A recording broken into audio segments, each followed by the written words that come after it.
এই রাষ্ট্রপতি তো এই ফ্যাসিবাদেরই প্রোডাক্ট। তাহলে তারা যখন নির্বাচনের সময় হ্যাঁ ভোট দিতে বলছিল, তারা কেন তাদের নেতা তারেক রহমানও বলছে, কাজে বিএনপিকে এই প্রশ্নের উত্তর দিতে হবে, তারা হ্যাঁ ভোট দিয়ে কি করবে না।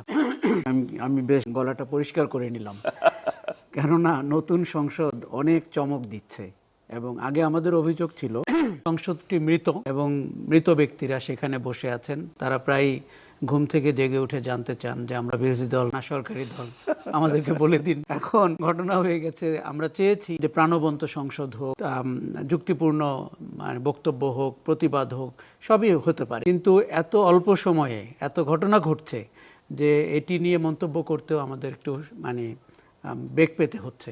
প্রথমত হচ্ছে যে বিএনপি যে কাজটি করলো, যে এই যে আমাদের 18 মাসের আলোচনা কিংবা জুলাই আগস্টের যে সংস্কারের আশা আকাঙ্ক্ষা, সেই জায়গাটি বিএনপি আমার মনে হয় একটা আটকে দিল এবং তার সুনির্দিষ্ট কোনো পথ আমরা এখন দেখতে পাচ্ছি না। কারণ সে যদি সাংবিধানিক সংস্কার পরিষদের সদস্য হিসেবে শপথ না নেয়, তাহলে তারা যখন নির্বাচনের সময় হ্যাঁ ভোট দিতে বলছিল, তারা কেন তাদের নেতা তারেক রহমানও, কাজে বিএনপিকে এই প্রশ্নের উত্তর দিতে হবে, তারা হ্যাঁ ভোট দিয়ে কি করবে। তারা তো একদিকে বলছেন যে জুলাই সনদ বাস্তবায়ন করবেন, অন্যদিকে সংবিধান সংস্কার পরিষদ নিয়ে তারা তাদের দ্বিমতের কথা বলছেন। দুটো কি এক না? দুটো কিন্তু এক না। আমি মনে করি যে সংবিধান সংস্কার পরিষদ হিসাবে শপথ নিতে তাদের মূল অবজেকশনের জায়গাটি হচ্ছে যেটি সংবিধান সম্মত না।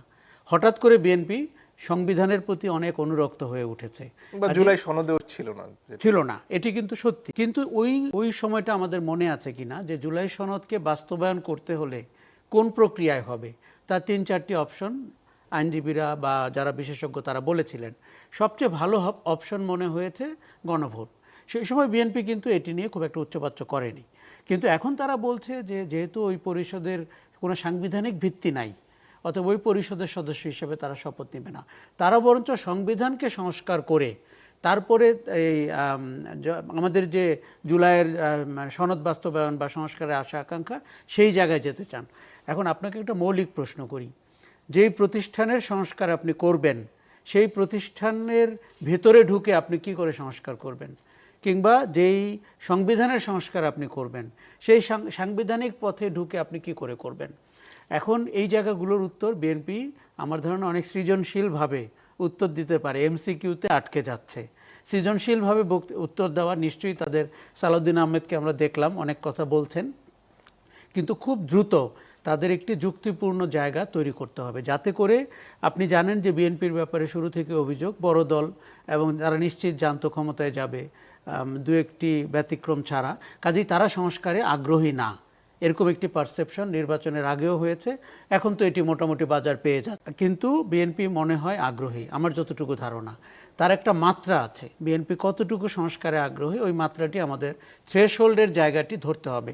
এখন দেখুন, আমি যদি মোটা দাগে 10টি বড় সংস্কারের কথা বলি, তার কমে হলে কিন্তু বাংলাদেশ রাষ্ট্র বা তার জনগণ মেনে নিবে না যে এটি সংস্কার হয়েছে। যেমন দেখুন, আপনি সংসদের উচ্চ কক্ষ নিম্ন কক্ষ করবেন, এটি তো আপনাকে একটি সাংবিধানিক সংস্কার পরিষদের সদস্য হওয়া ছাড়া এটি আপনি সংবিধানে কি করে, এই যে মৌলিক প্রশ্নগুলো, অথবা আমরা যে বারবার বলছি প্রধানমন্ত্রী রাষ্ট্রপতির ক্ষমতার ভারসাম্য হবে, 70 অনুচ্ছেদ সংশোধন করা হবে, সাংবিধানিক প্রতিষ্ঠানগুলোতে নিয়োগের একটি নীতিমালা তৈরি হবে, যাতে বাংলাদেশের অপার ক্ষমতার অধিকারী প্রধানমন্ত্রী এই সব প্রতিষ্ঠানকে তার দলীয় লোক দিয়ে ভরে ফেলতে না পারেন।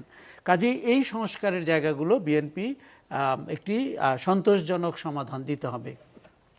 এখন আপনাকে আরেকটা জিনিস বলি, বিরোধী রাজনীতির মূল হবে সংস্কার। আগামী 5 বছরও তারা টানতে পারে। তারা যেভাবে রাষ্ট্রপতিকে প্লাকার্ড দেখিয়েছে, সেভাবে বিএনপিকেও প্লাকার্ড দেখাতে পারে যে জুলাইয়ের ব্যাপারে তাদের বেইমানি স্পষ্ট হয়ে যাচ্ছে। এই রাজনীতিকেও তারা কি করে মোকাবেলা করবে, সেটি পার্লামেন্টে হোক, সেটি রাজপথে হোক। কিন্তু তারও আগে যেই জনগণের কাছ থেকে তারা ভোট নিয়েছে বা যারা আপনার গণভোটে অংশ নিয়ে হ্যাঁ বলেছে, তাদেরকে বিএনপি কি করে স্যাটিসফাই করবে। এখন প্রবলেম হচ্ছে যে আমাদের একটা রোগ তৈরি হয়, ক্ষমতায় চলে গেলে, নির্বাচিত হয়ে গেলে ওই রোগ থেকে বিএনপি কি এবার মুক্ত হতে পারবে, এই প্রশ্নও কিন্তু আমাদের দেখার বিষয় রয়েছে। আচ্ছা, পার্লামেন্টে যে চমকগুলো ঘটলো, দেখুন ওই দিন রাষ্ট্রপতির ভাষণ নিয়ে অনেক প্রতিবাদ হলো, কথা হলো। রাষ্ট্রপতি আবার কি একটা অদ্ভুত ভাষণ দিলেন।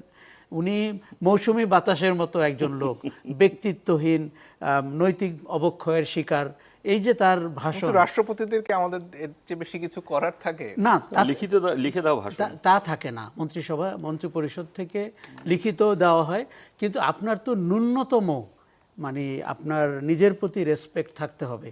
আপনি যেই সরকারের রাষ্ট্রপতি, যাদের দ্বারা নিয়োগপ্রাপ্ত, তাদেরকে আপনি বলছেন ফ্যাসিবাদী, তাদেরকে বলছেন 17 বছর ধরে তারা ফ্যাসিবাদ কায়েম করেছিল। এই রাষ্ট্রপতি তো এই ফ্যাসিবাদেরই প্রোডাক্ট। তিনি নিজেই বলে দিচ্ছেন যে উনি তো তাদেরই অংশ। হয়তো সৌভাগ্যক্রমে কিংবা দুর্ভাগ্যক্রমে উনি পালিয়ে যাননি বা যেতে হয়নি এবং বঙ্গভবনে বসে আছেন। আচ্ছা, কিন্তু সেই দিন তার বক্তৃতার চেয়েও আমার কাছে গুরুত্বপূর্ণ মনে হয়েছে, এবং আমি খেয়াল করলাম গণমাধ্যমে এবং আমাদের আলোচনায় শোক প্রস্তাবের ব্যাপারটি